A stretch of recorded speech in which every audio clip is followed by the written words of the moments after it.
Cyberpunk Uncensored.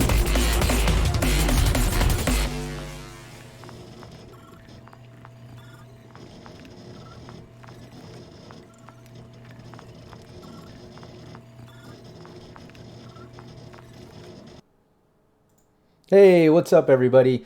This Cyberpunk Red crash course tutorial is all about the role media and their rollability, credibility. But before I get into, what a media is and the rollability and all that stuff, let me first introduce my special guest with me today. It's GM Reservoir Panda. What's up, man? How you doing? Hey, I'm good, man. How are you? Good. Thanks for joining me. Anyone that's not familiar, he's a fellow game master with Cyberpunk Uncensored. You can check out his live gameplay on the Cyberpunk Uncensored Twitch. And if you don't catch the live stream, which I believe we have locked in on Sundays now, right? At like 10 a.m. Pacific Standard. I think that's what we're looking at. Yeah, 10 PST. It's like 6 p.m. GMT. We're all over the place with our times. Yeah, we're pretty worldwide now, which is awesome. We have game Yeah. masters and players from all over the world. It's really cool. But yeah, anybody that can't catch the live stream, go to the Cyberpunk Uncensored YouTube channel and scroll down. You see the Cyberpunk Red live gameplay featuring GM Reservoir Panda in that section, and you'll be able to kind of keep up with all the gameplay. But before we get, before I even move on from here, aside from the introduction, I just wanted to mention, people know you online. Obviously, your name's Matt, and we know you. But where did the Game Master name come from? What's Reservoir Panda? I just wanted you to explain that first.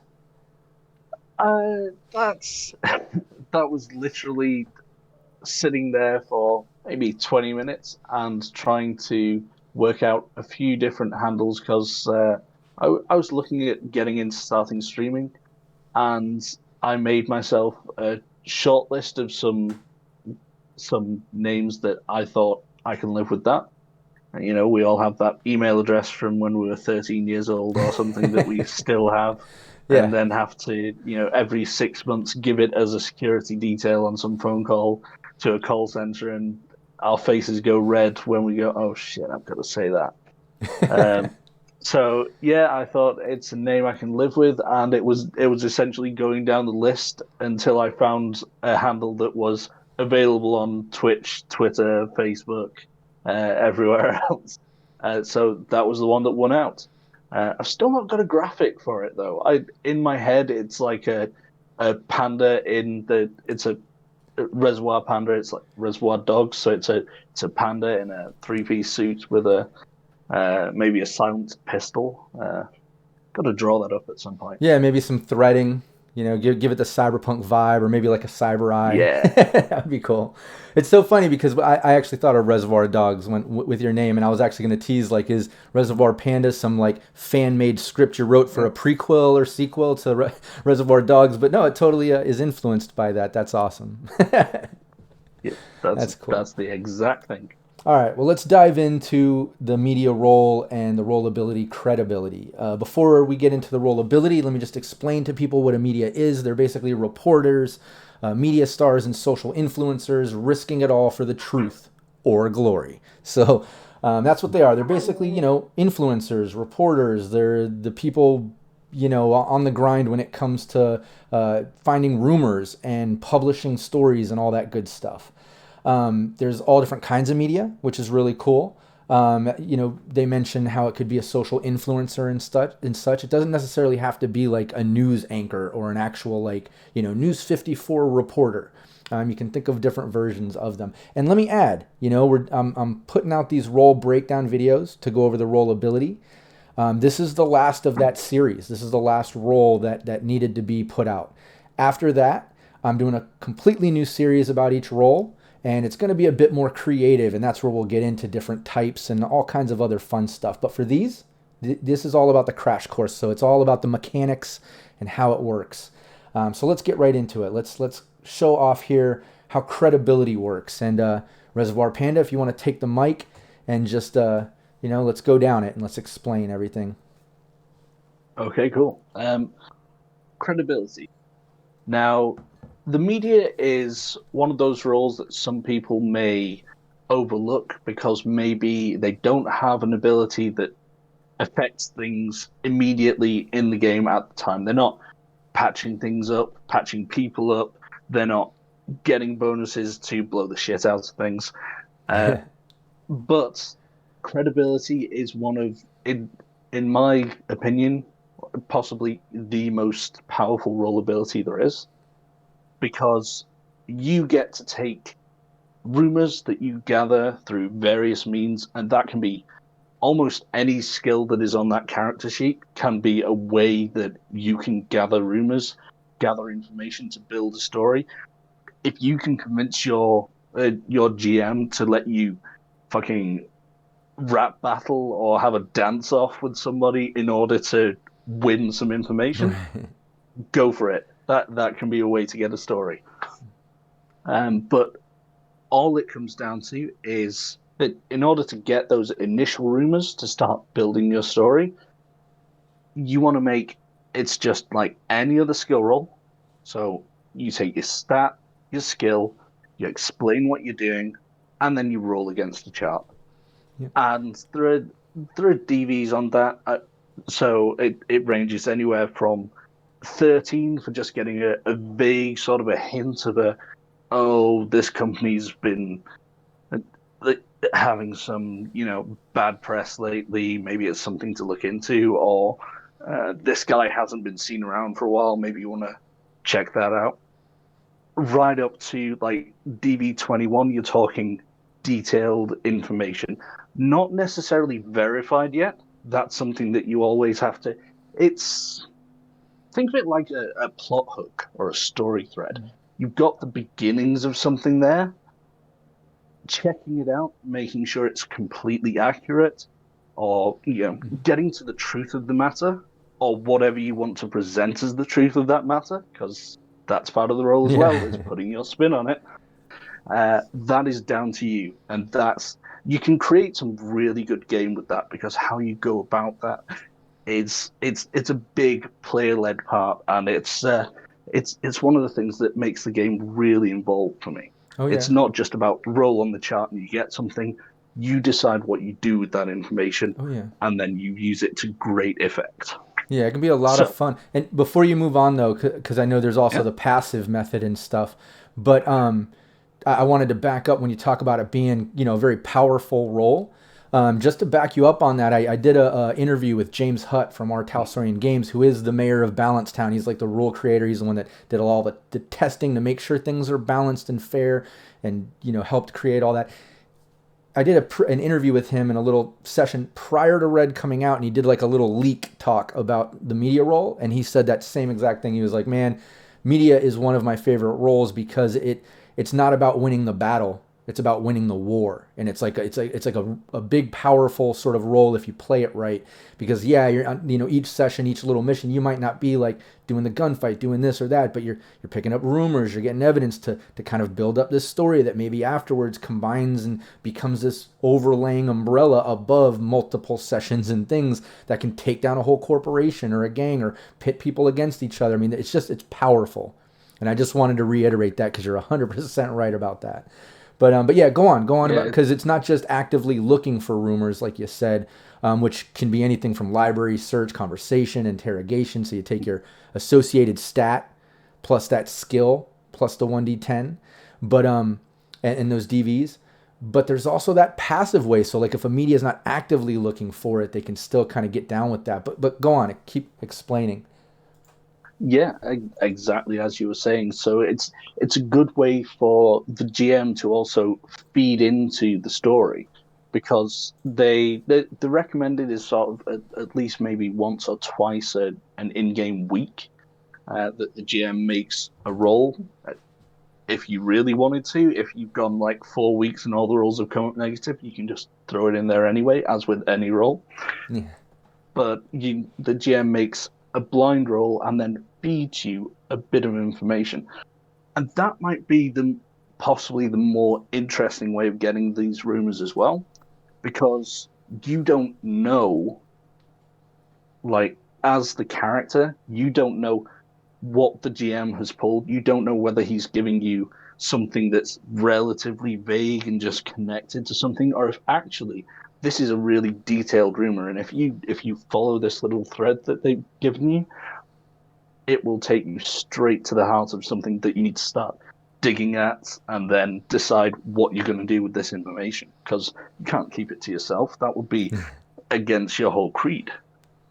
Yeah. So yeah, they make that role, and there's a different DV chart for that. It's essentially just based on it's a lower difficulty, but that's because you're not making the same roll against it as you would actively. It's just your credibility rank, which starts off at 4, like any roll ability does as standard, and 1d10. But then those DVs only go from like 7 to 13. So Yeah. chances are, once a week, you've got a good plot hook for your character to follow or not follow as they choose. Exactly. Well put.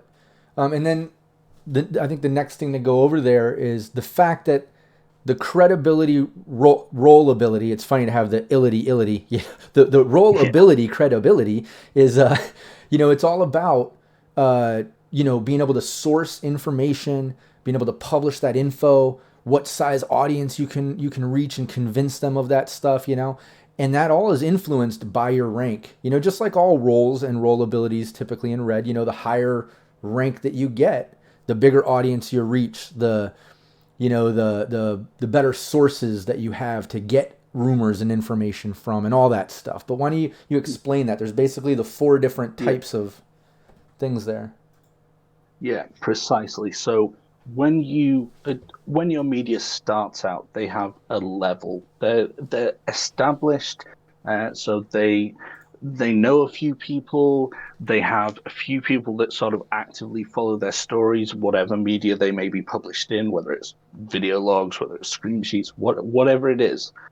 They have some people that follow them, and they have a level of believability. So they've got their sources of information, their access, they've got their audience, the people who are actually going to pay attention, and then your believability is how many of those people who are paying attention to what you're putting out there are actually going to believe it.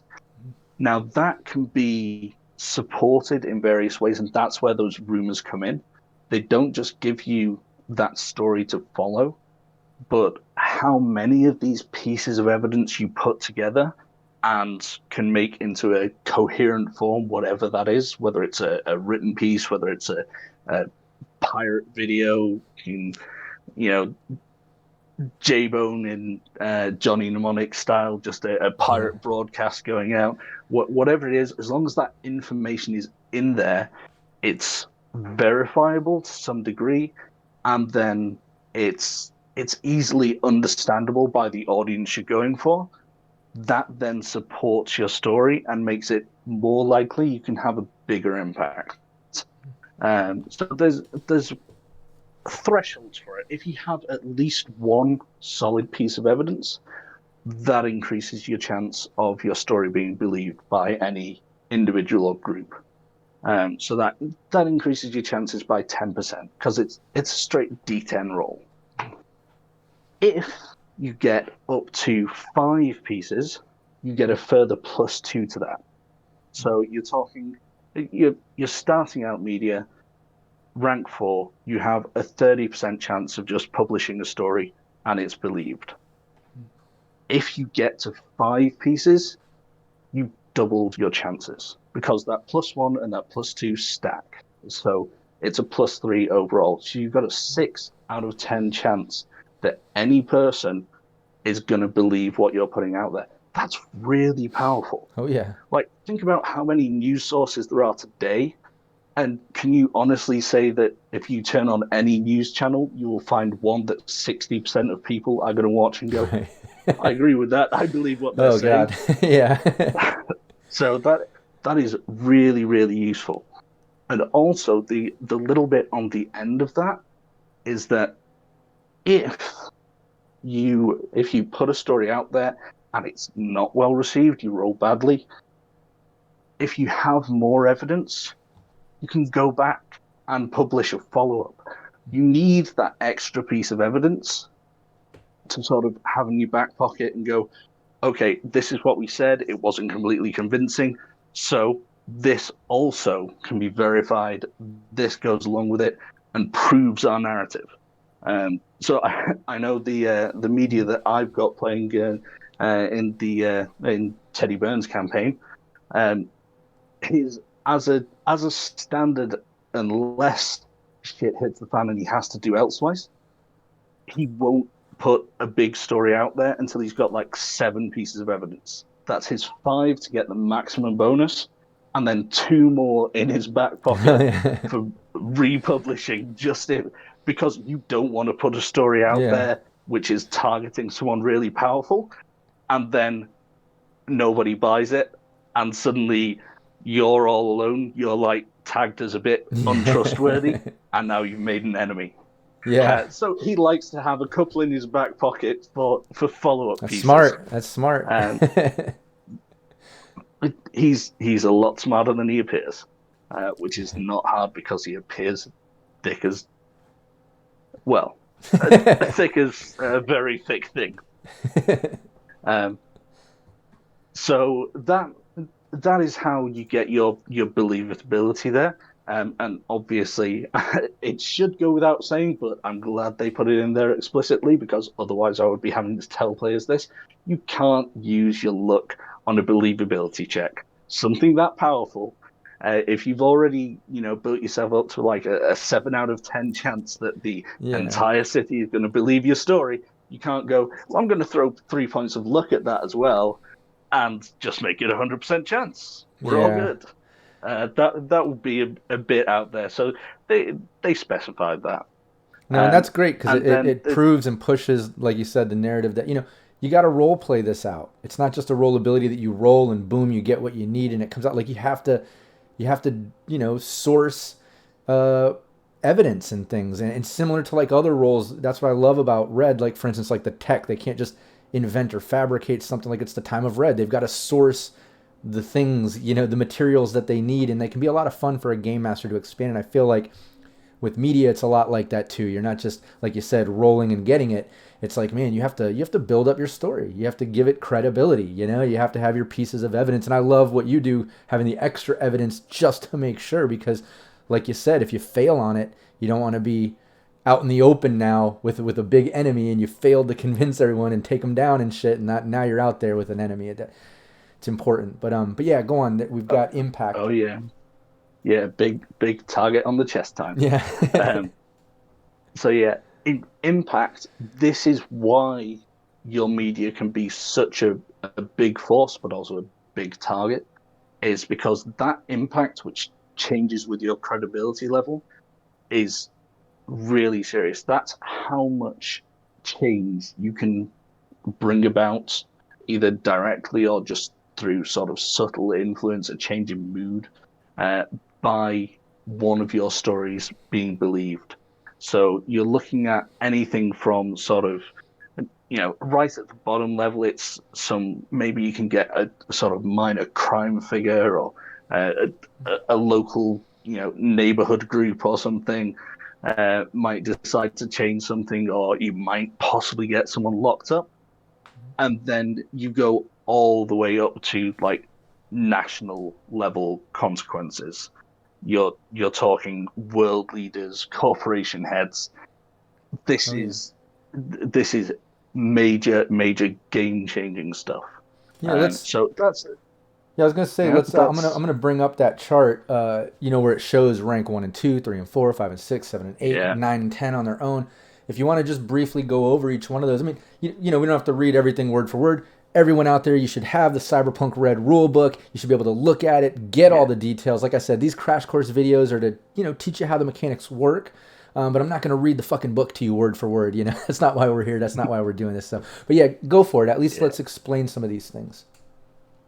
Yeah. So starting out, I mean, if you were at rank 1 and 2, normally characters start at rank 4, but obviously your game is your game. You may want to start right from the very beginning, get characters at the start of their careers before they're established. So at ranks 1 and 2, you're looking at things in your local neighborhood, like your city block, or maybe a couple of blocks. You're going to be affecting things that are immediately close to. It doesn't have to be your neighborhood, but the neighborhood that the story is relevant to. So you say something's happened in this area in the combat zone, maybe some gang lord or something gets interfered with, gets their business messed up. But you're not going to be affecting change across the whole city. But the change created there could be something like, you know, keeping it. Say your goal is to keep a little area safe because they've been being harassed by criminals. That's the sort of thing you can do at that level. Maybe you can bring attention to the problem, and it will bring enough attention from the authorities or from other gangs, whoever it may be, whatever form your story takes, you can change something on that level. You can clean things up for a community. So that's a nice thing to be able to do. Mm-hmm. Jumping up to 3 and 4, you've got more access, you've got more sources. Maybe you start getting your fingers into little bits of politics because you start getting noticed and people want you to owe them favors because they may need you on their side one day. So you can get politicians, maybe some minor cult fuckers. Sorry, execs. Yeah, they have a proper title. But yeah, maybe some minor corp guys are taking notice of you, and you're starting to contribute to like screen sheets and things. So you might be seen across the city. You've got obviously your believability goes up, so you've got more chance of your stories being taken on board and being believed by people, and those effects, everything scales up as you go up. So getting politicians thrown out of power, getting justice where maybe it wasn't going to come through because there's money involved, because there always is money involved. Maybe you can tip those scales. Maybe you can tip them the other way. Maybe you can find this politician that you particularly like and throw the blame for something onto someone else. Yeah. However you want to play it. Yeah, one of your other enemies, go frame them. Ranked. You know, take one of your other enemies that's after you and frame them to the new enemy. You know, put them. Hell yes. I mean, obviously, no reliable journalist would ever do this sort of thing and twist the truth to their own ends. Especially not in Cyberpunk. Yeah, not in Cyberpunk, especially. Yeah, integrity is everything. So you get to rank 5 and 6, and that is to me the first big jump, and it's the first one that your players will be making if they're starting out at rank 4. Once they get to rank 5, that's where you're looking entirely citywide. So their audience, their stuff is being read or watched right across the city. They really they're sort of a local personality right across there. You're looking at major figures in the city. So high up execs in powerful corps. You're looking at, maybe as much as the mayor or whatever equivalent of the local area is. Your believability is creeping up there, and the change that you can affect going up. So you're talking getting people, if you want to oust someone completely from political office rather than just sort of dirty their name, this is where you want to do it. You want to change the law because there's something going wrong and you think that thing needs to be dealt with. This is where you can start to do that. So really, that's a big power jump to me. Mm-hmm. 7 and 8, you're talking corp presidents. Maybe not, CEO of Militech, but certainly local corps, subsidiaries and things. They are going to be wary of you, want to keep you on side. You're hanging with the celebrities, so that's also where you're getting your information from. The same people that you can affect with your stories are also the people who feed you that information. Because it's all about survival. It's cyberpunk. Everyone is out for themselves. These people know that the best way to make sure you don't come for them is to have you in their pocket. If you owe them a favor, you're less likely to be putting them on the screen sheets next morning. Your believability, right up there, and the amount of change that you can effect. You're talking like putting out a mid-level corp completely out of business. That can happen. And that is not an unreachable level. This is not godlike power. This is not the top rank.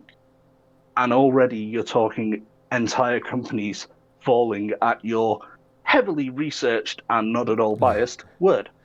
Yeah. And you're talking laws which there's not really so much states in the same way that we have, but maybe across groups of cities, you can get change passed in an area. So you're really, really making waves there. Rank 9, another jump. State politics. You're dealing with celebrities and people who are known possibly countrywide. You are one of them. You can't avoid it now. It might affect the way you do your job, because it's hard to be an undercover reporter if everybody knows who you are, because your face is on the front page along with everybody else's. Some people run medias maybe as like an anonymous sort of pen name figure who just puts out, nothing that ever features themselves for this very reason. Or they but get that can be hard to maintain. Or they get really good with disguises and shit like that, like, Yeah. Or they all of these things are options. Yeah, or you completely change your angle. Like maybe you kind of do that undercover stuff to get yourself up to that level, and then at that point you're like, fuck, everyone look at me now. Now I'm breaking stories right in your face, and like now you're more of an out there media. You can always change it up, the style. Yeah. You do not have to stay with the same tactic. You can do that. You can go, right, I've built up my power, I've built up my influence. Now, fuck it. This is me. Yeah. I am untouchable. You Well, come after me, I come after you. We will true. see who wins. Yeah. When you do get up to that level, yeah, you do have that kind of power. You could kind of play that game, Yeah. And it can easily translate into that sort of ego as well. But, again, no one in Cyberpunk gets an ego. That would be ridiculous. Yeah. So yeah, you're known across the country. You can do things that you can get like the equivalent of national laws changed.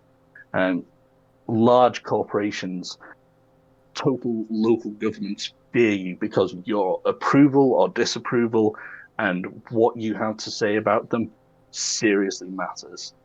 Your change may not even be a legal one. You can do things like, there's some unsettling real life parallels recently, but you can, even if you're not doing any legal change, you can be putting out stuff which will have people overthrowing legitimate political offices for you. They could be storming buildings. They can be doing some scary real life shit. And then your rank 10 is your ultimate. There is no more, because at that point you are chatting with world leaders. You are, corporation heads are inviting you around for dinner to keep you sweet. You're the top celebrities and glitterati are all want to be your friend or be completely ignored by you. There's no in between. They fear you, so they want you to love them, or leave them alone. Yeah. Your audience worldwide, which is a massive achievement in the time of the Red. Getting anything worldwide with the data networks as they are, you are in every city's data pool. You are on the daily screen sheets everywhere. Your word is practically law, and change practically unlimited. You're into corporate war level seriously, you could do scary, scary stuff. Oh yeah. I mean, it as I say, it is.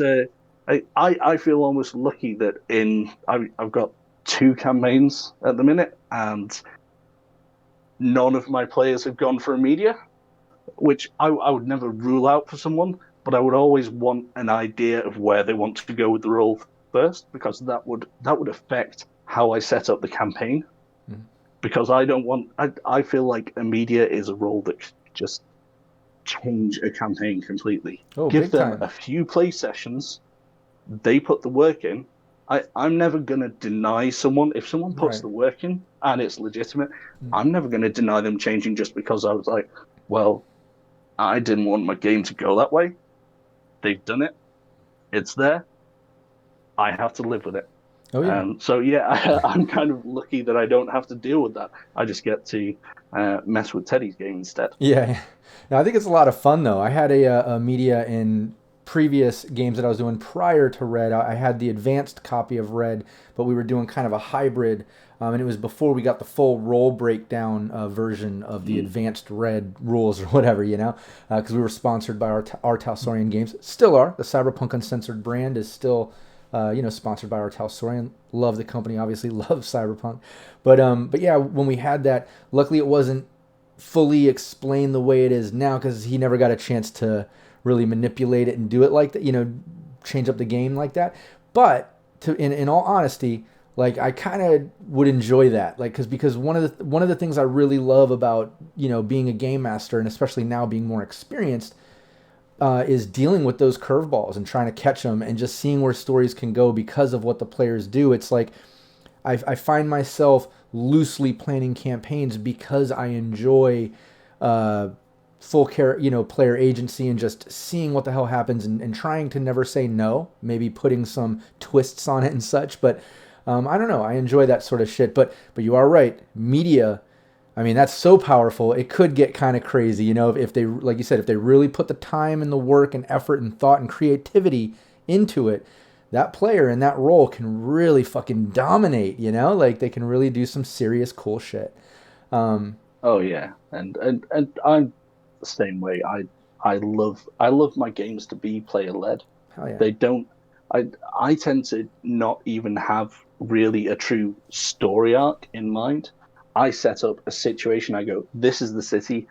I have maybe 20 major plots of different types going on, and I go, these are opportunities for people to get involved. What are their backstories? Okay, these hooks are going to hit them. Let's see which ones they follow. Let's see where they go.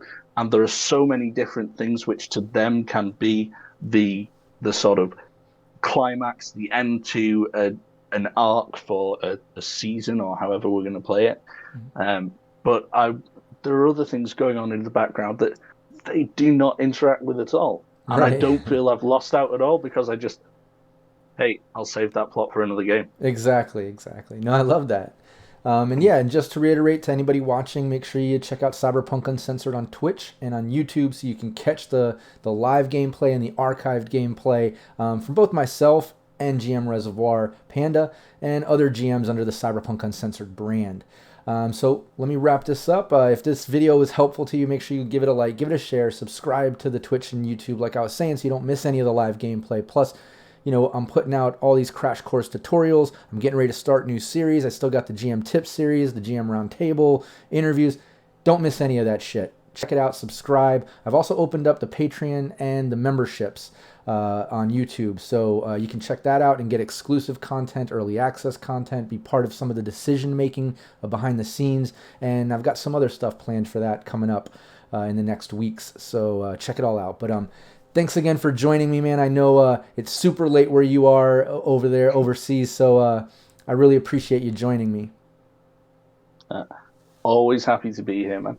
Hell yeah. And had a great time. And as Rob says, yeah, check out the massive amounts of content that is getting pushed out every day by this insane work machine of a man. And I'll look forward to seeing some of you out there on Twitch, YouTube, and everywhere else. Oh yeah, yeah. And the Discord. If you're interested in trying to play, Yes. join the Discord, start networking with all our GMs and players, and join us sometime, and that'd be great. And Yeah. Nice.